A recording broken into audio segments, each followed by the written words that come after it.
Hi friends, చాలామందికి doubt ఏంటంటే software యొక్క కస్టమర్స్ వైపు నుంచి డొమైన్ అయితే మాకు తెలుసు డొమైన్ ఫీ, మళ్ళీ సర్వర్ ఫీ ఏంటి, సో మెయింటెనెన్స్ ఫీ ఏంటి, వీటి గురించి కొద్దిగా డౌట్ ఉంటుందండి.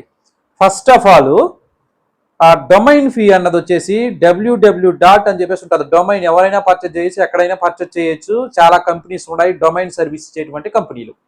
ఇది ఫస్ట్ గుర్తుపెట్టుకోవాలి. రెండోది సర్వర్ ఛార్జెస్ అంటే ఏంటంటే డొమైన్ వేరు, సర్వర్ వేరండి. ఫస్ట్ ఆఫ్ ఆల్ డొమైన్ అంటే ఏంది సార్ అని చెప్పేసి కొంతమందికి డౌట్ రావచ్చు. డొమైన్ అంటే ఏంటంటే డబ్ల్యూడబ్ల్యూ డాట్ మీ కంపెనీ ఇప్పుడు NVM spoken English .in NVM ఏదైనా ఉంటుంది కదా వెబ్సైటు, దాన్ని మనము డొమైన్ అంటాము.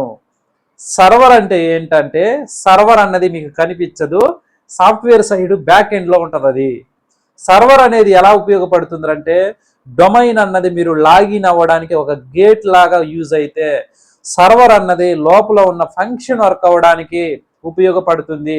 దాన్నే సర్వర్ అంటారు.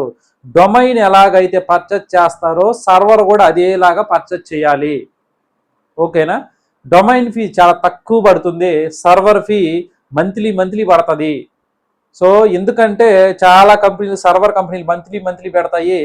మనము ఈ మంత్ తీసుకునేసి 1 year దాకా తీసుకునేసి 1 year లోపు ఎక్కువ డేటాని కనుక ఆక్యుపై చేసినామంటే వాళ్ళకి సర్వర్ ఫీ, వాళ్ళు ఎక్కువగా స్టోరేజ్ని మెయింటైన్ చేయాల్సి వస్తుంది. కాబట్టి సర్వర్ ఫీ ఎప్పుడు కూడా మంత్లీ ఉంటుంది. కానీ మీకు సర్వీస్ ఇచ్చేటువంటి సాఫ్ట్వేర్ వాళ్ళు మాత్రం ఇయర్లీ వన్స్ తీసుకునేస్తారు మీ దగ్గర.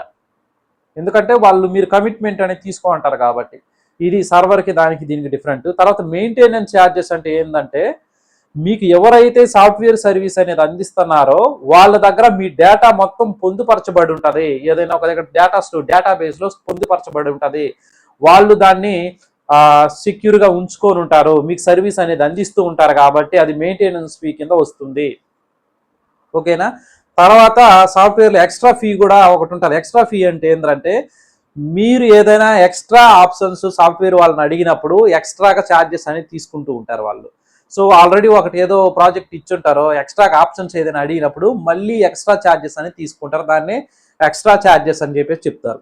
ఓకే, ఇది గుర్తుపెట్టుకోవాలి ప్రతి ఒక్క కస్టమర్ కూడా. మీలో ఎవరికైనా మంచి క్వాలిటీ సాఫ్ట్వేర్ అనేది ఏదైనా ఒక ప్రాజెక్ట్ మీకు అవసరం అయితే స్క్రీన్ పైన ఉన్న నెంబర్కి కాల్ చేయండి, నేను డెవలప్ చేసి ఇస్తాను. ఓకేనా? All the best.